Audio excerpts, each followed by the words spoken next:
প্রবাসে যেতে ইচ্ছুক বাংলাদেশিদের সুখবর দিল মধ্যপ্রাচ্যের দেশ ওমান। দেশটির কৃষি খাতে শ্রমিক নিতে বাংলাদেশিদের জন্য ভিসা উন্মুক্ত করা হয়েছে। তবে ভিসা পেতে মানতে হবে বেশ কিছু শর্ত। দেশটির ভিসা আবেদন প্রক্রিয়া এবং সেসব শর্ত নিয়ে বিস্তারিত জানাচ্ছেন শিহাব ইসলাম। বাংলাদেশি শ্রমবাজারের জন্য নতুন সম্ভাবনার দ্বার খুলেছে ওমান। দেশটির কৃষি খাতে এবার সরাসরি বাংলাদেশি শ্রমিক নিয়োগের অনুমতি দেওয়া হয়েছে। 6 আগস্ট প্রকাশিত এক প্রতিবেদনে এ তথ্য জানিয়েছে ওমান ভিত্তিক সংবাদ মাধ্যম ওমান অবজারভার। প্রতিবেদন অনুযায়ী ওমানের কৃষকরা এখন থেকে বৈধভাবে বাংলাদেশি কৃষি শ্রমিক নিয়োগের জন্য ভিসার আবেদন করতে পারবেন। এর আগে ওমানের কৃষি অ্যাসোসিয়েশন ও এর আল দাহিরা শাখা কৃষি শ্রমিক নিয়োগের একটি নতুন কর্মসূচি চালুর ঘোষণা দেয়। অ্যাসোসিয়েশন জানিয়েছে, ওমানের শ্রম মন্ত্রণালয় এবং রয়্যাল ওমান পুলিশের অনুমোদনের ভিত্তিতেই এই উদ্যোগ বাস্তবায়ন করা হচ্ছে। এর ফলে নিবন্ধিত কৃষকরা তাদের প্রয়োজন অনুযায়ী বাংলাদেশি কৃষি শ্রমিক নেওয়ার জন্য আবেদন করতে পারবেন। তবে এই সুবিধা সবার জন্য উন্মুক্ত নয়।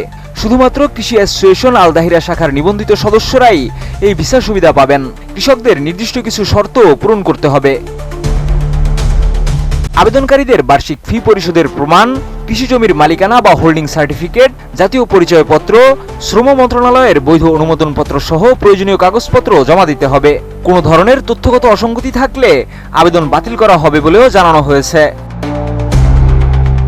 নির্ধারিত সময় অনুযায়ী বাংলাদেশি শ্রমিক নেওয়ার জন্য ওমানের কৃষকরা আগামী 9 আগস্ট থেকে 20 আগস্ট পর্যন্ত ওমানের আল মুত্রাফা অফিসে সরাসরি গিয়ে আবেদন করতে পারবেন। ওমানের একটি সরকারি সেবা কেন্দ্র সানাদের এক কর্মকর্তা জানিয়েছেন, প্রাথমিকভাবে বাংলাদেশ থেকে মোট 5000 শ্রমিক নেওয়ার অনুমোদন দেওয়া হয়েছে। এই কোটা আবার বিভিন্ন গভর্নমেন্ট পর্যায়ে ভাগ করে দেওয়া হবে। নিয়োগের ক্ষেত্রে একটি অ্যাসোসিয়েশন সর্বোচ্চ 330 জনের বেশি শ্রমিক নিতে পারবে না বলেও শর্ত নির্ধারণ করা হয়েছে। বিশ্লেষকদের মতে, কৃষি মৌসুমে শ্রমিক সংকট মোকাবিলা করতেই ওমান এই উদ্যোগ নিয়েছে। একই সঙ্গে এটি বাংলাদেশের জন্য একটি নতুন বৈদেশিক কর্মসংস্থানের সুযোগ তৈরি করতে পারে। সব মিলিয়ে সীমিত পরিসরে হলেও ওমানের কৃষি খাতে বাংলাদেশি শ্রমিকদের জন্য নতুন সম্ভাবনার দরজা খুলেছে। এখন দেখার বিষয়, এই সুযোগ কতটা কার্যকরভাবে বাস্তবায়িত হয় এবং কতজন বাংলাদেশি এর সুফল ভোগ করতে পারেন।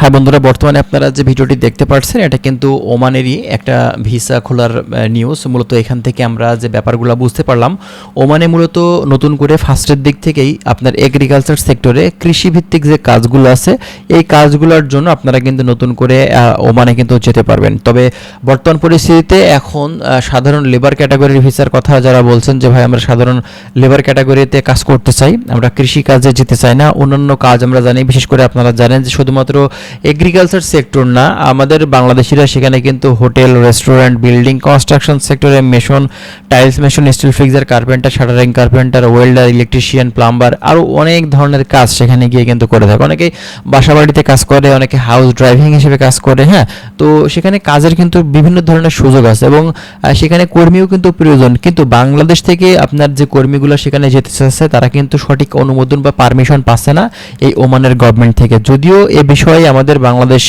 সরকার চেষ্টা করছে আপনার ভিসাটা ওপেন করার ব্যাপারে, কিন্তু এখন পর্যন্ত সঠিকভাবে ওমানের গভর্নমেন্ট কিন্তু পারমিশন দেয়নি। যদিও আমরা বিগত দিনগুলোতে দেখেছিলাম তারা কিন্তু সরাসরি বলেছিলেন যে বাংলাদেশ থেকে তারা খুব শীঘ্রই কর্মী নিতে ইচ্ছুক হচ্ছেন। তবে এ ব্যাপারে এখন পর্যন্ত আমরা সঠিক তথ্য আসলে ওমান থেকে পাইনি। তবে অবশ্যই যদি পেয়ে থাকি সে বিষয়ে আপনাদেরকে অবশ্যই আমরা জানানোর চেষ্টা করব। তো যাই হোক, ভালো থাকবেন। আজকের ভিডিওটি আমরা এখানে শেষ করছি। পরবর্তী অন্যান্য বিষয় নিয়ে আবারও আপনাদের সাথে আমাদের কথা হবে। যদি কোনো কিছু আপনাদের জানার থাকে এই বিষয়ে আপনারা কমেন্ট করতে পারেন। ভালো থাকবেন। আল্লাহ হাফেজ।